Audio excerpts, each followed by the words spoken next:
ನಮಸ್ಕಾರ ವೀಕ್ಷಕರೇ, ಇದು 30 ಮಿನಿಟ್ಸ್ 30 ನ್ಯೂಸ್. ನಾನು ಶರ್ಮಿತಾ ಶೆಟ್ಟಿ, ನನ್ನ ಜೊತೆ ಇದ್ದಾರೆ ನನ್ನ ಕಲೀಗ್ ಶ್ರುತಿರಾಜ್. ಇವತ್ತಿನ ವಿದ್ಯಮಾನಗಳ ಪ್ರಮುಖ 30 ಸುದ್ದಿಯನ್ನು ಒಂದೊಂದಾಗಿ ನೋಡ್ತಾ ಹೋಗೋಣ. ಈಗ ಚುನಾವಣೆ ಹೊತ್ತಲೇ ಮೀಸಲಾತಿ ಸಮರ ಜೋರಾಗಿದೆ. ಯಾವುದೇ ಕಾರಣಕ್ಕೂ ನಾನು ಮೀಸಲಾತಿ ಒಪ್ಪಲ್ಲ. ನಮ್ಮ ಸರ್ಕಾರ ಅಧಿಕಾರಕ್ಕೆ ಬಂದ ಮೇಲೆ ಇದನ್ನು ರದ್ದುಗೊಳಿಸ್ತೀವಿ ಅಂತ ಹೇಳಿ ಕೆಪಿಸಿಸಿ ಅಧ್ಯಕ್ಷ ಡಿಕೆ ಶಿವಕುಮಾರ್ ಹೇಳಿಕೆ ಕೊಟ್ಟಿದ್ದಾರೆ. ಕಾನೂನಲ್ಲಿ ಇಲ್ಲೇ ಹೋದಂತದ್ದು, ಸುಪ್ರೀಂ ಕೋರ್ಟ್ ವಿರುದ್ಧವಾಗಿ ಜಡ್ಜ್ಮೆಂಟ್ಗಳು ಬಂದದ್ದು, ಅದ್ರ ವಿರುದ್ಧ ಇಬ್ರು ಮಂತ್ರಿಗಳು ಕೂತ್ಕೊಬಿಟ್ಟು ನಾನು ಕ್ಯಾಬಿನೆಟ್ ಅಲ್ಲಿ ಮಾಡಿದ್ದೀನಿ ಅಂತ ಎಲ್ಲಿದೆ ವರದಿ? ಬ್ಯಾಕ್ವರ್ಡ್ ಕ್ಲಾಸ್ ಕಮಿಷನ್ ವರದಿ ಎಲ್ಲಿದೆ?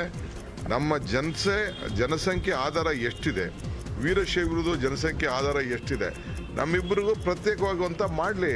ಈ 56% ಹೋಗಿದಾರಲ್ಲ, ಅದ್ರ ಮೇಲೆ ಹೋಗಿ ಕೊಡ್ಲಿ ನಮಗೆ. ನೋಡ್ರಿ, ಯಾವ ಕಾರಣಕ್ಕೂ ನಾವು ಒಪ್ಪುದಿಲ್ಲ. ನಮ್ಮ ಸರ್ಕಾರ 40 ದಿನ ಆದಮೇಲೆ ಬರ್ತದೆ, ಅದನ್ನೆಲ್ಲ ಸ್ಕ್ರಾಪ್ ಮಾಡ್ತೀವಿ. ಮೈನಾರಿಟೀಸ್ಗೆ ಏನು ಅವ್ರಿಗೊಂದು ಶಕ್ತಿ ಇತ್ತೋ, ಅವ್ರಿಗೇನು ಒಂದು ಇದಿತ್ತು, ರಿಸರ್ವೇಷನ್ ಇತ್ತೋ, ಅದನ್ನು ಯಾವ ಕಾರಣಕ್ಕೂ ಬದಲಾವಣೆ ಮಾಡಬಾರ್ದು. ಇದು ನಮ್ಮ ಒತ್ತಾಯ, ನಮ್ಮ ಬೇಡಿಕೆ, ನಮ್ಮ ಬದ್ಧತೆ. ಇನ್ನು ಸಾಮಾಜಿಕ ನ್ಯಾಯದ ಅಡಿ ನಮ್ಮ ಸರ್ಕಾರ ತೀರ್ಮಾನ ಮಾಡಿದೆ, ಆದರೆ ಕಾಂಗ್ರೆಸ್ ವಿರೋಧ ಮಾಡ್ತಾ ಇರೋದು ಆಶ್ಚರ್ಯ ತಂದಿದೆ ಅಂತ ಬಿಜೆಪಿಯ ಸಂಸದ ತೇಜಸ್ವಿ ಸೂರ್ಯ ಹೇಳಿಕೆಯನ್ನು ಕೊಟ್ಟಿದ್ದಾರೆ. ಎಷ್ಟೋ ದಶಕಗಳಿಂದ ಪೆಂಡಿಂಗ್ ಇದ್ದಂತ ಈ ಒಂದು ಡಿಮ್ಯಾಂಡ್ ಅನ್ನ ಪೂರೈಸಿದ್ದು, ಹಿಂದುಳಿದ ಸಮಾಜಗಳಿಗೆ ನ್ಯಾಯ ಒದಗಿಸಿದ್ದು ಭಾರತೀಯ ಜನತಾ ಪಾರ್ಟಿ, ನರೇಂದ್ರ ಮೋದಿ ಸರ್ಕಾರ. ಒಬಿಸಿ ಸಮುದಾಯಗಳ ಬಗ್ಗೆ, ಹಿಂದುಳಿದ ಸಮುದಾಯಗಳ ಬಗ್ಗೆ ಕಾಂಗ್ರೆಸ್ ಪಾರ್ಟಿಗೆ ಇಷ್ಟೊಂದು ದ್ವೇಷ, ಇಷ್ಟೊಂದು ಸಿಟ್ಟು, ಇಷ್ಟೊಂದು ಇದು ಯಾಕೆ? ಬೊಮ್ಮಾಯಿ ನೇತೃತ್ವದ ಸರ್ಕಾರ ಕೊನೆಗಾಣಿಸಿ ನಿಜವಾದ ಅರ್ಥದಲ್ಲಿ ಸಾಮಾಜಿಕ ನ್ಯಾಯ, ನಿಜವಾದ ಅರ್ಥದಲ್ಲಿ ಹಿಂದುಳಿದ ವರ್ಗಕ್ಕೆ ಸಲ್ಲಬೇಕಾದಂತಹ ಒಂದು ನ್ಯಾಯವನ್ನ ಈ ಸಂದರ್ಭದಲ್ಲಿ ಒದಗಿಸಿದೆ. ಬೊಮ್ಮಾಯಿ ಸರ್ಕಾರಕ್ಕೆ ಅಭಿನಂದನೆಯನ್ನು ಸಲ್ಲಿಸ್ತೇವೆ. ಯಾವ ಹಿಂದುಳಿದ ಸಮಾಜದ ವೋಟನ್ನ ಕಿತ್ತು, ಅವ್ರಿಗೆ ಯಾವ ಹಿಂದುಳಿದ ಸಮಾಜದ ರಿಸರ್ವೇಶನ್ ಕಿತ್ತು ನೀವು ಅಲ್ಪಸಂಖ್ಯಾತರಿಗೆ ಇದನ್ನ ಕೊಡ್ತೀರಿ ಅನ್ನುವಂತ ಪ್ರಶ್ನೆಗೆ ಉತ್ತರವನ್ನ ಕಾಂಗ್ರೆಸ್ನ ನಾಯಕರು ಕೊಡಬೇಕು ಅನ್ನುವಂತ ಆಗ್ರಹವನ್ನ ಈ ಸಂದರ್ಭದಲ್ಲಿ ಮಾಡ್ತಾ ಇದ್ದೀವಿ. ಬಿಜೆಪಿಯವರು ಚುನಾವಣೆಗೋಸ್ಕರ ಹೀಗೆ ಮಾಡ್ತಾ ಇದ್ದಾರೆ. ಹುಡುಗಾಟಿಕೆಯಿಂದ ಮಾಡಿರುವಂತಹ ಮೀಸಲಾತಿಗೆ ಬೆಂಬಲ ಇಲ್ಲ ಅಂತ ಕುಮಾರಸ್ವಾಮಿ ಹೇಳಿದ್ದಾರೆ. ಮುಸಲ್ಮಾನ್ ಸಮಾಜ ಏನಾದ್ರು ಬೀದಿಗೆ ಇಳಿದಿದ್ರೆ ಕಂಟ್ರೋಲ್ ಮಾಡ್ತಿದ್ದಾರೆ ಯಾರು? ಅಮಾಯಕರ ಬಲಿ ಆಗೋದಲ್ಲ, ಯಾರು ಕಂಟ್ರೋಲ್ ಮಾಡ್ತಾ ಇದ್ರು? ಇದು ಬಿಜೆಪಿ ಮಾಡಿರ್ತಕ್ಕಂಥ ಈ ಕೀಳ್ಮಟ್ಟದ ಕುತಂತ್ರದ ರಾಜಕಾರಣ ಇದೆಯಲ್ಲ. 4% ತೆಗೆದು ಇವತ್ತು 2% ವೀರಶೈವರಿಗೆ, 2% ಒಕ್ಕಲಿಗರಿಗೆ ಅಂತ ಕೊಟ್ಟು ಸಮಾಜದಲ್ಲಿ ರಕ್ತಪಾತ ಮಾಡೋ ಕೆಲಸಕ್ಕೆ ಕೈ ಹಾಕಿರ್ತಕ್ಕಂಥದ್ದು ಅದು ಮೂಲ ಉದ್ದೇಶ. ಇಲ್ಲಿ ಒಕ್ಕಲಿಗ ಸಮಾಜ, ವೀರಶೈವ ಸಮಾಜನ ಮೆಚ್ಚಿಸ್ಬಿಟ್ಟು ಇವತ್ತೇನು ಅವರಿಗೆ ಏನೋ ಒಂದು ದೊಡ್ಡ ಕೊಡುಗೆ ಕೊಟ್ಟಿದ್ದೀವಿ ಅಂತ ಹೇಳೋದಕ್ಕಲ್ಲ. ಅವ್ರಿಗೆ ಬೇಕಾಗಿದ್ದು ಸಂಘರ್ಷ ಆಗಬೇಕಾಗಿತ್ತು. ಸದ್ಯ ಮುಸಲ್ಮಾನ್ ಸಮಾಜದ ಬಂಧುಗಳು ಈಗಲೂ ಹೇಳ್ತೇನೆ, ತಾಳ್ಮೆಯಿಂದ ನಿಮ್ಮ ಒಂದು ಹಕ್ಕನ್ನು ಪಡೆಯಲಿಕ್ಕೆ ನಿಮ್ಮ ಹೋರಾಟ ಮಾಡ್ತೀವಿ. ಪ್ರತಿಭಟನೆಯ ಹಿಂದೆ ಕಾಂಗ್ರೆಸ್ನ ಕೈವಾಡವಿದೆ ಅಂತ ಆರೋಪಿಸಿದ್ದ ಬಿಜೆಪಿಗೆ ಕೆಪಿಸಿಸಿ ಅಧ್ಯಕ್ಷ ಡಿಕೆ ಶಿವಕುಮಾರ್, ವಿಪಕ್ಷ ನಾಯಕ ಸಿದ್ದರಾಮಯ್ಯ ತಿರುಗೇಟನ್ನ ಕೊಟ್ಟಿದ್ದಾರೆ. ಯಡಿಯೂರಪ್ಪರನ್ನ ರಾಜಕೀಯವಾಗಿ ಮುಗಿಸಲು ಬಿಜೆಪಿಯವರೇ ಹೊರಟಿದ್ದಾರೆ ಅಂತ ಆರೋಪಿಸಿದ್ದಾರೆ. ಈಗ ಯಡಿಯೂರಪ್ಪನವ್ರ ಮನೆ ಮೇಲೆ ಕಲ್ಲು ಹೊಡಿತಾರೆ ಅಂತಂದ್ರೆ ಕಾರಣ ಏನು? ಇದು ಬಿಜೆಪಿಯ ಆಂತರಿಕವಾದಂಥ ಒಂದು ಕುತಂತ್ರ. ಯಡಿಯೂರಪ್ಪನವ್ರನ್ನ ಮುಗಿಸ್ಬೇಕು ಅಂತೇಳಿ, ರಾಜಕೀಯವಾಗಿ ಮುಗಿಸ್ಬೇಕು ಅಂಥೇಳಿ ಬೇಕು ಅಂತ ಅವ್ರ ಮನೆ ಮೇಲೆ, ಮುಖ್ಯಮಂತ್ರಿ ಮನೆ ಮೇಲೆ ಕಲ್ಲು ಹೊಡೆದಿದ್ರೆ ಅದೊಂಥರ ಓಕೆ ಫೈನ್. ಇಲ್ಲ ಇನ್ಯಾರೊಬ್ರು ಅಧಿಕಾರದಲ್ಲಿರೋ ಮೇಲೆ ಕಲ್ಲು ಹೊಡೆಯೋದು, ಆಕ್ರೋಶ ವ್ಯಕ್ತಪಡಿಸೋದು ಇರ್ತದೆ. ಯಡಿಯೂರಪ್ಪನವ್ರ ಮೇಲೆ ಮಾಡ್ತಾರೆ ಅಂತಂದ್ರೆ ಇದು ಇಂಟರ್ನಲ್ ಫೈಟ್ ಬಿಜೆಪಿಲಿ.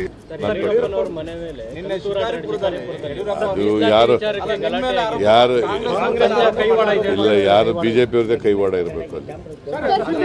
ಯಡಿಯೂರಪ್ಪ ಹೇಳಿಲ್ಲ, ಯಡಿಯೂರಪ್ಪ ಹೇಳಿದ್ರೆ ನೀವು ಕೇಳಿದ್ರೆ ಹೆಂಗೆ ಹೇಳೋದು?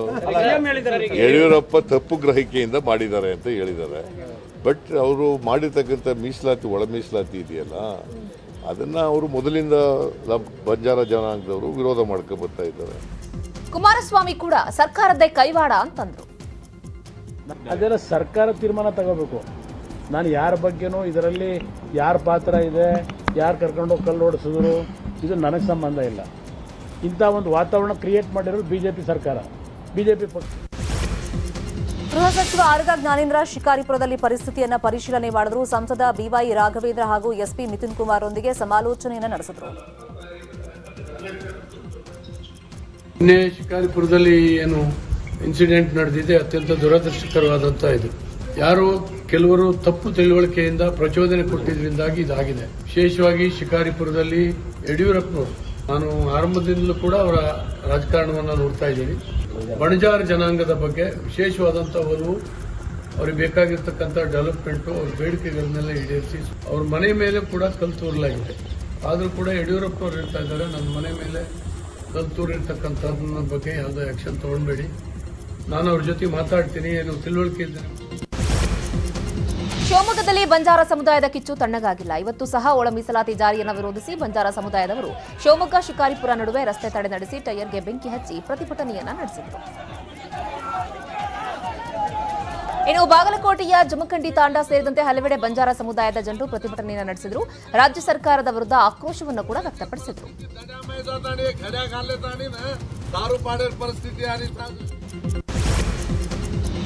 ಮಾಜಿ ಸಚಿವ ಚಲುವರಾಯಸ್ವಾಮಿ ಹೊಸ ಬಾಂಬ್ ಅನ್ನು ಸಿಡಿಸಿದ್ದಾರೆ. ಸಚಿವರಾದ ಎಸ್ಟಿ ಸೋಮಶೇಖರ್ ಹಾಗೆಯೇ ಬೈರತಿ ಬಸವರಾಜ್ ಕಾಂಗ್ರೆಸ್ಗೆ ಬರ್ತಾರೆ ಅಂತ ಹೇಳಿದ್ದಾರೆ.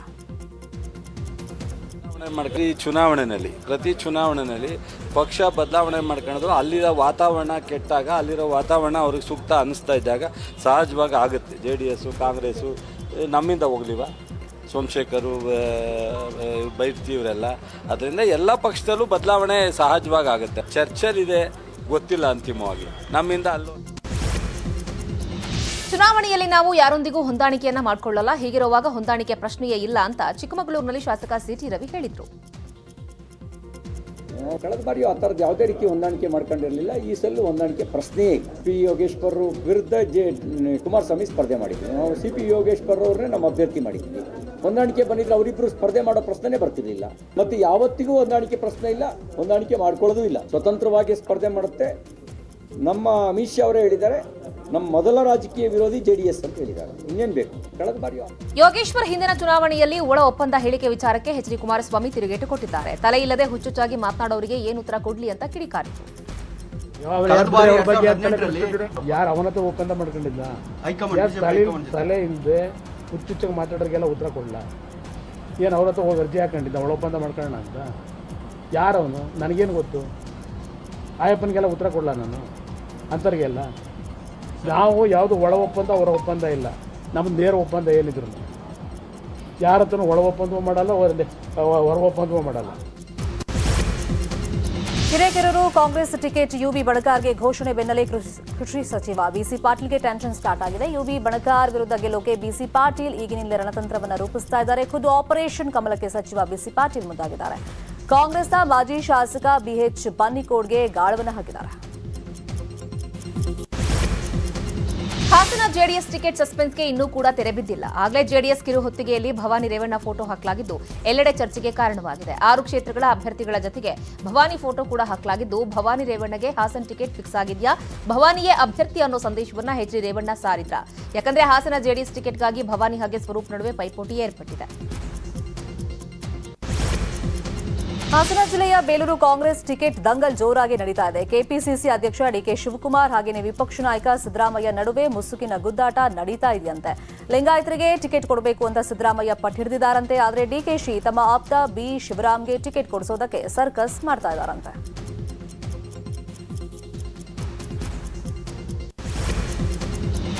ವಿಧಾನಸಭೆ ಚುನಾವಣೆ ಸಮೀಪಿಸುತ್ತಿದ್ದ ಹಾಗೆ ಪಕ್ಷಾಂತರ ಪರ್ವ ಜೋರಾಗಿದೆ. ಇದೀಗ ಹಾಲಿ ಬಿಜೆಪಿ ಶಾಸಕ ಕಾಂಗ್ರೆಸ್ನತ್ತ ಮುಖ ಮಾಡಿದ್ದಾರೆ. ಕೂಡ್ಲಗಿಯ ಬಿಜೆಪಿ ಶಾಸಕ NY ಗೋಪಾಲಕೃಷ್ಣ ಮರಳಿ ಕಾಂಗ್ರೆಸ್ ಸೇರ್ಪಡೆಗೆ ಸಿದ್ಧತೆ ನಡೆಸಿದ್ದಾರೆ. ಇದಕ್ಕೆ ಪುಷ್ಟಿ ನೀಡುವಂತೆ ಕಾಂಗ್ರೆಸ್ ನಾಯಕರನ್ನ ಖುದ್ದು ಭೇಟಿ ಮಾಡಿ ಚರ್ಚೆ ಮಾಡಿದ್ದಾರಂತೆ.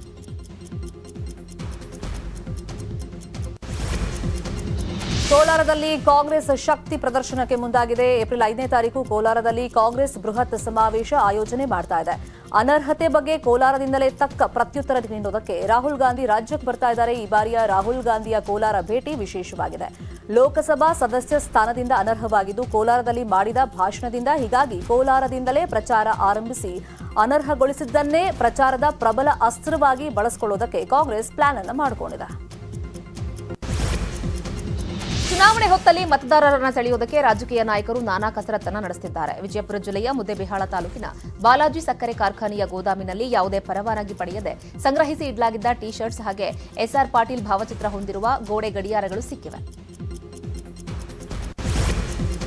ಕಲಬುರಗಿ ಕಲಬುರಗಿ ಜಿಲ್ಲೆಯಲ್ಲಿ CM Basavaraj Bommai mega textiles ಪಾರ್ಕ್ಗೆ ಶಂಕುಸ್ಥಾಪನೆಯನ್ನು ನೆರವೇರಿಸಿದರು. ಪಿಎಂ ಮಿತ್ರ ಯೋಜನೆಯಡಿಯಲ್ಲಿ ಮೆಗಾ ಟೆಕ್ಸ್ಟೈಲ್ ಪಾರ್ಕ್ ನಿರ್ಮಾಣವಾಗ್ತಾ ಇದ್ದು, ಮೆಗಾ ಟೆಕ್ಸ್ಟೈಲ್ಸ್ ಪಾರ್ಕ್ನಿಂದ 2 ಲಕ್ಷ ಜನಕ್ಕೆ ಉದ್ಯೋಗ ಸಿಗಲಿದೆ. ಈ ವೇಳೆ ಮಾತನಾಡಿದ ಸಿಎಂ ಬೊಮ್ಮಾಯಿ, ಬಸವಣ್ಣನವರ ನಾಡಿನಲ್ಲಿ ನೆನಪಾಗೋದು ಕಾಯಕವೇ ಕೈಲಾಸ, ಕಾಯಕ ಮಾಡಿ ಜೀವನ ಸಾಗಿಸಬೇಕು ಅಂತ ಹೇಳಿ ಬಸವಣ್ಣ ಸಾರಿದ್ರು. ಪಿಎಂ ಮಿತ್ರ ಕಾರ್ಡ್ ಕಾಯಕ ಕೊಡುವಂತ ಪಾರ್ಕ್ ಕಲಬುರಗಿಯ ಆರ್ಥಿಕತೆ ಎತ್ತಿ ಹಿಡಿಯುವಂತ ಕೆಲಸ ಆಗುತ್ತೆ ಅಂತ ಹೇಳಿದ್ರು. ಇವತ್ತು ನಾವು ಮಾಡುತ್ತಿರುವಂತಹ ಕೆಲಸ PM ಮಿತ್ರ ಪಾರ್ಕು ಕಾಯಕವನ್ನು ಕೊಡುವಂಥ ಕೆಲಸವನ್ನು ನಾವು ಮಾಡ್ತಾ ಇದ್ದೇವೆ. ಬಹಳ ದಿನಗಳ ನಂತರ ಕಲಬುರಗಿಗೆ ಒಂದು ನಿಜವಾಗ್ಲೂ ಕೂಡ ಕಲಬುರಗಿಯ ಆರ್ಥಿಕತೆಯನ್ನು ಎತ್ತಿ ಹಿಡಿಯುವಂಥ ಒಂದು ಕೆಲಸ ಆಗ್ತಾ ಇದೆ. ಒಂದು ಇಂಡಸ್ಟ್ರಿ ಬರ್ತಾ ಇದೆ.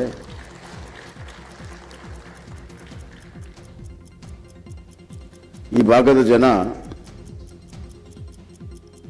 ವರ್ಷದಲ್ಲಿ 4 ತಿಂಗಳು ಒಂದು ಕಡೆ ಮುಂಬೈ, ಇನ್ನೊಂದು ಕಡೆ ಹೈದರಾಬಾದ್ಗೆ ಹೋಗ್ತಾರೆ, ವಲಸೆ ಹೋಗ್ತಾರೆ. ಬದುಕನ್ನು ವಲಸೆ ಹೋಗೋದನ್ನು ನಿಲ್ಲಿಸುವುದೇ ಒಂದು ದೊಡ್ಡ ಕೆಲಸ ಇವತ್ತು ನಮ್ಮ ದೇಶದಲ್ಲಿ. ಈ ಹಿನ್ನೆಲೆಯಲ್ಲಿ ಇವತ್ತು ಈ ಒಂದು ಮೆಗಾ ಪಾರ್ಕು ಇಲ್ಲಿ ಬಂದಿರುವಂಥದ್ದು ಬರುವಂಥ ದಿನಗಳಲ್ಲಿ ಲಕ್ಷಾಂತರ ಜನರ ಬದುಕು ಬದಲಾವಣೆ ಆಗ್ತದೆ, ಲಕ್ಷಾಂತರ ಜನರ ಬದಲಾವಣೆ ಆಗ್ತದೆ. ನಾನು ಅದಕ್ಕೆ ಒಂದು ಕರೆಯನ್ನು ಕೊಡ್ತೇನೆ. ಇವತ್ತು ರಾಜ್ಯ ಸರ್ಕಾರ ಇದಕ್ಕೆ ಸಹಾಯ ಮಾಡಿದೆ, ಕೇಂದ್ರ ಸರ್ಕಾರ ಬಹಳ ದೊಡ್ಡ ಸಹಾಯ ಮಾಡಿದೆ. 7 ಪಾರ್ಕ್ಗಳಲ್ಲಿ ಒಂದನ್ನು ಕರ್ನಾಟಕಕ್ಕೆ ಪ್ರಧಾನಮಂತ್ರಿಜಿಯವರು ಕೊಟ್ಟಿದ್ದಾರೆ. ನಾಳೆ 1 ವರ್ಷದ ನಂತರ ಈ ಪಾರ್ಕು ಪ್ರಾರಂಭ ಆದಾಗ ಇಲ್ಲಿ ಎಂಪ್ಲಾಯ್ ಆಗುವಂಥ, ಈ ಪಾರ್ಕ್ನಲ್ಲಿ ಕೆಲಸ ಪಡೆಯುವಂಥ ಎಂಪ್ಲಾಯ್ ಆಗುವಂಥ ಪ್ರತಿಯೊಂದು ಎಂಪ್ಲಾಯ್ಮೆಂಟಲ್ಲಿ ಎಂಪ್ಲಾಯರಿಂದ ಎಂಪ್ಲಾಯಿಯಿಂದ ಪ್ರತಿ ಬಾರಿ ಅಪಾಯಿಂಟ್ಮೆಂಟ್ ಆರ್ಡರ್ ಕೊಟ್ಟಾಗ ಥ್ಯಾಂಕ್ ಯು ಮೋದಿಜಿ ಅಂತ ಹೇಳ್ತಾರೆ. ಲಂಚ ಪ್ರಕರಣದಲ್ಲಿ ನಿನ್ನೆ ಬಿಜೆಪಿ ಶಾಸಕ ಮಾಡಾಳ್ ವಿರೂಪಾಕ್ಷಪ್ಪರನ್ನ ಬಂಧಿಸಿರುವ ಲೋಕಾಯುಕ್ತ ಪೊಲೀಸರು ತೀವ್ರ ವಿಚಾರಣೆ ನಡೆಸುತ್ತಿದ್ದಾರೆ. ಸದ್ಯ ಲೋಕಾಯುಕ್ತ ಕಚೇರಿಯಲ್ಲೇ ಮಾಡಾಳ್ಗೆ ಪ್ರಶ್ನೆಗಳ ಮೇಲೆ ಪ್ರಶ್ನೆಗಳನ್ನ ಕೇಳ್ತಾ ಇದ್ದಾರೆ. ಆದರೆ ಪೊಲೀಸರ ವಿಚಾರಣೆಗೆ ಮಾಡಾಳ್ ಸ್ಪಂದನೆ ಕೊಡ್ತಾ ಇಲ್ವಂತೆ. ವಿಚಾರಣೆ ಬಳಿಕ ಮಾಡಾಳ್ರನ್ನ ಜನಪ್ರತಿನಿಧಿಗಳ ವಿಶೇಷ ನ್ಯಾಯಾಲಯಕ್ಕೆ ಹಾಜರುಪಡಿಸಲಿದ್ದಾರೆ. ಇನ್ನು ಮಾಡಾಳ್ ಬಂಧನ ವಿಚಾರಕ್ಕೆ ಸಂಬಂಧಪಟ್ಟಂತೆ ಸಿದ್ದರಾಮಯ್ಯ ಹಾಗೆಯೇ ಡಿಕೆ ಶಿವಕುಮಾರ್ ರಿಯಾಕ್ಟ್ ಮಾಡಿದ್ದಾರೆ. ಮಾಡಾಳ್ ಬಂಧನ ಬಿಜೆಪಿ ಸರ್ಕಾರದ ಭ್ರಷ್ಟಾಚಾರಕ್ಕೆ ಸಿಕ್ಕಿರುವಂತಹ ಸಾಕ್ಷಿ. ಮೊದಲ ದಿನವೇ ಮಾಡಾಳ್ ವಿರೂಪಾಕ್ಷಪ್ಪ ಬಂಧನ ಆಗಬೇಕಾಗಿತ್ತು ಅಂತ ಹೇಳಿದ್ದಾರೆ. ಮಾಡಾಳ್ ವಿರೂಪಾಕ್ಷಪ್ಪನ ಬಂಧನ ಮೊದಲೇ ದಿನನೇ ಆಗಬೇಕಾಗಿತ್ತು, ತಡವಾಗಿದೆ. ಸೊ ಕಾನೂನು ರೀತಿಯ ಡಿಸಿಷನ್ ಆಗಿದೆ ಅಂತೇಳಿ ನಾನು ಅಂದ್ಕೊಂಡಿದ್ದೀನಿ. ಬಿಕಾಸ್ ರೆಡ್ ಹ್ಯಾಂಡೆಡ್ ಆಗಿ ಅವ್ರ ಮಗ ಸಿಕ್ಕಾಕೊಂಡಿದ್ದಾನೆ. ಈ ಕೇಸ್ನಲ್ಲಿ ಮಾಡಾಳ್ ವಿರೂಪಾಕ್ಷಪ್ಪನ ಅರೆಸ್ಟ್ ಮಾಡಿರೋದು ಸರಿಯಾಗಿದೆ. ಏನಾದ್ರು ಫ್ರೀ ಆರ್ ಮಾಡಲಿ, ಫೇರ್ ಆರ್ ಮಾಡಲಿ, ಅವ್ರ ಡ್ಯೂಟಿ ಕಾನೂನು ಏನಿದೆ ಕಾನೂನು ಪ್ರಕಾರ ಅವ್ರು ಮಾಡಬೇಕು, ಅದನ್ನ ಅವ್ರು ಮಾಡಿದ್ದಾರೆ. ಏನಾದ್ರು ಫ್ರೀ ಆರ್ ಮಾಡಲಿ, ಫೇರ್ ಆರ್ ಮಾಡಲಿ, ಅವ್ರ ಡ್ಯೂಟಿ ಕಾನೂನು ಏನಿದೆ ಕಾನೂನು ಪ್ರಕಾರ ಅವ್ರು ಮಾಡಿ. ಸಾರ್ವಜನಿಕರ ಎದುರಲ್ಲೇ ರೌಡಿ ಶೀಟರ್ ಮೇಲೆ ದಾಳಿ ನಡೆಸಿರುವ ಘಟನೆ ಬೆಂಗಳೂರಿನ ಚಾಮರಾಜಪೇಟೆಯ ಧೋಬಿ ಘಾಟ್ ಬಳಿ ನಡೆದಿದೆ. 2 ದಿನದ ಹಿಂದೆ ರೌಡಿ ಶೀಟರ್ ಲೊಡ್ಡೆ ಪ್ರವೀಣನ ಮೇಲೆ 3ರಿಂದ ಅಟ್ಯಾಕ್ ನಡೆದಿತ್ತು. ಹಣಕಾಸು ವಿಚಾರಕ್ಕೆ ಈ ದಾಳಿ ನಡೆಸಲಾಗಿತ್ತು. ಸದ್ಯ ಗಾಯಗೊಂಡಿರುವಂತಹ ಪ್ರವೀಣ್ಗೆ ಆಸ್ಪತ್ರೆಯಲ್ಲಿ ಚಿಕಿತ್ಸೆ ಕೊಡಿಸಲಾಗ್ತಾ ಇದೆ. ಹೊಸಕೆರೆಹಳ್ಳಿ ಕೆರೆ ಸಮಸ್ಯೆ ಇನ್ನೂ ಕೂಡ ಬಗೆಹರಿಯುವಂತೆ ಕಾಣ್ತಾ ಇಲ್ಲ. ಈ ಹಿಂದೆ ಕೆರೆ ಮಧ್ಯೆ ರಸ್ತೆ ನಿರ್ಮಿಸೋಕೆ ಪಾಲಿಕೆ ಯೋಜನೆಯನ್ನು ರೂಪಿಸಿತ್ತು. ಸಾರ್ವಜನಿಕರ ಒತ್ತಡದಿಂದ ಅದನ್ನು ಕೈ ಬಿಡಲಾಗಿತ್ತು. ಆದರೆ ಈಗ ರಸ್ತೆ ನಿರ್ಮಿಸಲು ಸುರಿದಿದ್ದ ಮಣ್ಣನ್ನು ಪುನಃ ಕೆರೆಗೆ ಹಾಕಲಾಗಿದೆ. ಈಗ ಕೆರೆ ಸಂಪೂರ್ಣ ಮಣ್ಣಿನಿಂದ ತುಂಬಿಕೊಂಡಿದೆ. ಈ ಬಗ್ಗೆ AEE ಶಿಲ್ಪಾ ಅವರಿಗೆ ಕೇಳಿದ್ರೆ, ಯುಗಾದಿ ಹಬ್ಬ ಹಿನ್ನೆಲೆಯಲ್ಲಿ ಕೆಲಸಗಾರರು ಸಿಗ್ತಾ ಇಲ್ಲ, ಬೆಳಿಗ್ಗೆ ಹೊತ್ತು ಮಣ್ಣು ಬೇರೆ ಕಡೆಗೆ ಹಾಕೋಕೆ ಪೊಲೀಸರು ಬಿಡೋದಿಲ್ಲ, ಅದಕ್ಕಾಗಿ ರಾತ್ರಿ ವೇಳೆ ತೆರವು ಮಾಡ್ತಾ ಇದ್ದೀವಿ ಅಂತ ಸಬೂಬನ್ನ ಹೇಳಿದ್ದಾರೆ. ರಾಜ್ಯ ಸರ್ಕಾರದ ವಿರುದ್ಧ ಆಟೋ ಚಾಲಕರು ಮತ್ತೊಂದು ಅಭಿಯಾನ ಶುರು ಮಾಡಿದ್ದಾರೆ. ಆಟೋ ಚಾಲಕರ ಹೆಂಡತಿ ಮಕ್ಕಳ ವಿಡಿಯೋ ಮಾಡಿ ನಮ್ಮ ಫ್ಯಾಮಿಲಿ ಈ ಬಾರಿ ಎಲೆಕ್ಷನ್ನಲ್ಲಿ ವೋಟ್ ಹಾಕಲ್ಲ ಅಂತ ಬೆದರಿಕೆ ಹಾಕಿದ್ದಾರೆ. ರ್ಯಾಪಿಡೋ, ಬೈಕ್, ಟ್ಯಾಕ್ಸಿ ಬ್ಯಾನ್ ಮಾಡಲಿಲ್ಲ ಅಂತ ಹೇಳಿದ್ರೆ ಈ ಬಾರಿಯ ಚುನಾವಣೆಯನ್ನ ಬಹಿಷ್ಕಾರ ಮಾಡುವುದಾಗಿ ಎಚ್ಚರಿಕೆ ಹಾಕಿದ್ದಾರೆ.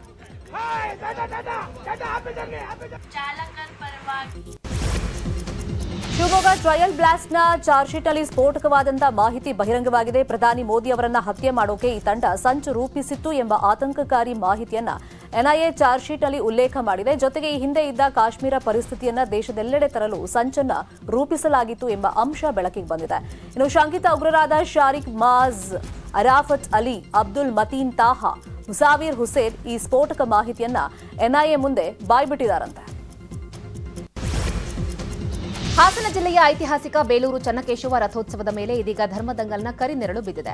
ರಥೋತ್ಸವಕ್ಕೂ ಮುನ್ನ ನಡೆಯುವ ಕುರಾನ್ ಪಠಣ ತಡೆಗೆ ಹಿಂದೂಪರ ಸಂಘಟನೆಗಳು ಪಟ್ಟು ಹಿಡಿದಿವೆ. ಈ ವಿಚಾರವಾಗಿ ಇಂದು ಹಿಂದೂಪರ ಸಂಘಟನೆ ಪ್ರತಿಭಟನೆ ನಡೆಸಿದ್ರು. ಪ್ರತಿಭಟನೆ ವೇಳೆ ಮುಸ್ಲಿಂ ಯುವಕ ಬೈಕ್ನಲ್ಲಿ ಬಂದು ಕುರಾನ್ ಜಿಂದಾಬಾದ್ ಅಂತ ಘೋಷಣೆ ಕೂಗಿದ್ದಾನೆ. ಈ ವೇಳೆ ಪ್ರತಿಭಟನಾಕಾರರು ಯುವಕನನ್ನ ಅಟ್ಟಾಡಿಸಿದ್ದಾರೆ. ಪರಿಸ್ಥಿತಿಯನ್ನು ನಿಯಂತ್ರಿಸೋದಕ್ಕೆ ಪೊಲೀಸರು ಲಘು ಲಾಠಿ ಚಾರ್ಜ್ ನಡೆಸಿದ್ದಾರೆ. ಬೆಂಗಳೂರಿನಲ್ಲಿ ಮೊಬೈಲ್ ಅಂಗಡಿಯಲ್ಲಿ ಅಗ್ನಿ ಅವಘಡ ಸಂಭವಿಸಿದೆ. ಬೆಂಕಿಯ ಕೆನ್ನಾಲಿಗೆಗೆ ಇಡೀ ಅಂಗಡಿ ಸುಟ್ಟು ಭಸ್ಮವಾಗಿದೆ. ಬೆಳಗ್ಗೆ 6 ಗಂಟೆ ಸುಮಾರಿಗೆ ವಿಜಯನಗರ ಠಾಣಾ ವ್ಯಾಪ್ತಿಯಲ್ಲಿ ಈ ಅವಘಡ ನಡೆದಿದೆ. ಶಾರ್ಟ್ ಸರ್ಕ್ಯೂಟ್ನಿಂದ ಬೆಂಕಿ ಬಿದ್ದಿರೋ ಶಂಕೆ ವ್ಯಕ್ತವಾಗಿದೆ.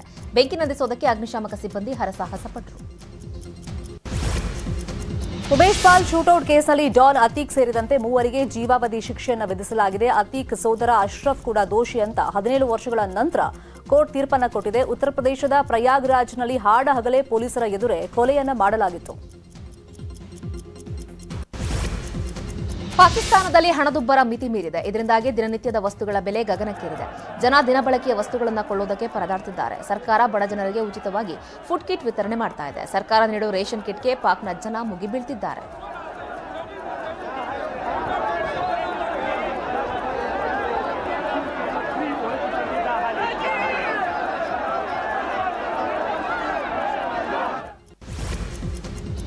ರೀಲ್ಸ್ ಮಾಡ್ತಾ ಇದ್ದ ವೇಳೆ ಮೊಬೈಲ್ ಕಳ್ಳತನಕ್ಕೆ ಯತ್ನಿಸಿದ ಘಟನೆ ಬೆಂಗಳೂರಿನ ಗುಫಾ ರೆಸ್ಟೋರೆಂಟ್ ಬಳಿಯಲ್ಲಿ ನಡೆದಿದೆ. ಮೊನ್ನೆ ರಾತ್ರಿ ರೆಸ್ಟೋರೆಂಟ್ ಬಳಿ 4 ಯುವತಿಯರು ರೀಲ್ಸ್ ವಿಡಿಯೋ ಮಾಡ್ತಾ ಇದ್ರು. ಈ ವೇಳೆ ಬೈಕ್ನಲ್ಲಿ ಬಂದ 2 ಹುಡುಗರು ಮೊಬೈಲ್ ಎಗರಿಸೋದಕ್ಕೆ ಪ್ರಯತ್ನ ಪಟ್ಟಿದ್ದಾರೆ.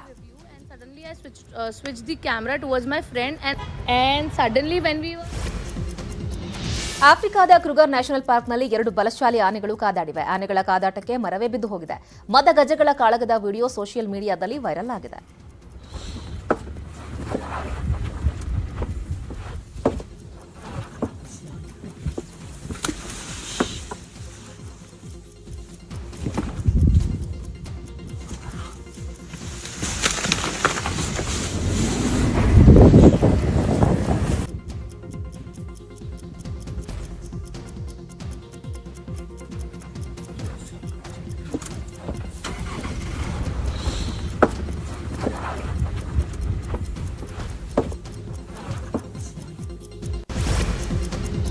ರಾಜಸ್ಥಾನ ಕಾಂಗ್ರೆಸ್ ಸರ್ಕಾರದ ವಿರುದ್ಧ ಸರ್ಕಾರಿ ಹಾಗೂ ಖಾಸಗಿ ವಲಯದ ವೈದ್ಯರು ಸಿಡಿದೆದ್ದಿದ್ದಾರೆ. ಆರ್ಟಿಎಚ್ ಮಸೂದೆಯನ್ನ ಖಂಡಿಸಿ ಜೈಪುರ್ನಲ್ಲಿ 50,000ಕ್ಕೂ ಹೆಚ್ಚು ವೈದ್ಯರು ಪ್ರತಿಭಟನೆ ನಡೆಸಿ ಸರ್ಕಾರದ ವಿರುದ್ಧ ಆಕ್ರೋಶವನ್ನ ವ್ಯಕ್ತಪಡಿಸಿದ್ದಾರೆ. ಸದಾ ಒಂದಿಲ್ಲೊಂದು ವಿವಾದದಿಂದಲೇ ಸದ್ದು ಮಾಡುವಂತಹ ನಟ ಚೇತನ್ ಇದೀಗ ಮತ್ತೊಂದು ಹೊಸ ವಿವಾದವನ್ನ ಸೃಷ್ಟಿಸಿದ್ದಾರೆ. ಅಂಬಿ ಸ್ಮಾರಕ ವಿಚಾರಕ್ಕೆ ಚೇತನ್ ಕಿರಿಕ್ ಮಾಡಿಕೊಂಡಿದ್ದಾರೆ. ಸ್ಮಾರಕ ಉದ್ಘಾಟನೆ ವೇಳೆ ಮಾತನಾಡಿದ ಸುಮಲತಾ, ಅಂಬರೀಶ್ ಯಾವತ್ತೂ ಕೂಡ ಯಾರ ಬಳಿಯೂ ಕೈ ಚಾಚಿದವರಲ್ಲ ಅಂದಿದ್ರು. ಆದರೆ ಅಂಬಿ ಸ್ಮಾರಕಕ್ಕೆ ಸುಮಲತಾ ಸರ್ಕಾರದಿಂದ 2 ಎಕರೆ ಜಾಗ 12 ಕೋಟಿ ಪಡೆದಿದ್ದೀರಿ, ಎಲ್ಲ ಉಳ್ಳವರಿಗೆ ಸವಲತ್ತು ಒದಗಿಸೋದು ನ್ಯಾಯವೇ ಅಂತ ಚೇತನ್ ಪ್ರಶ್ನೆ ಮಾಡಿದ್ದಾರೆ.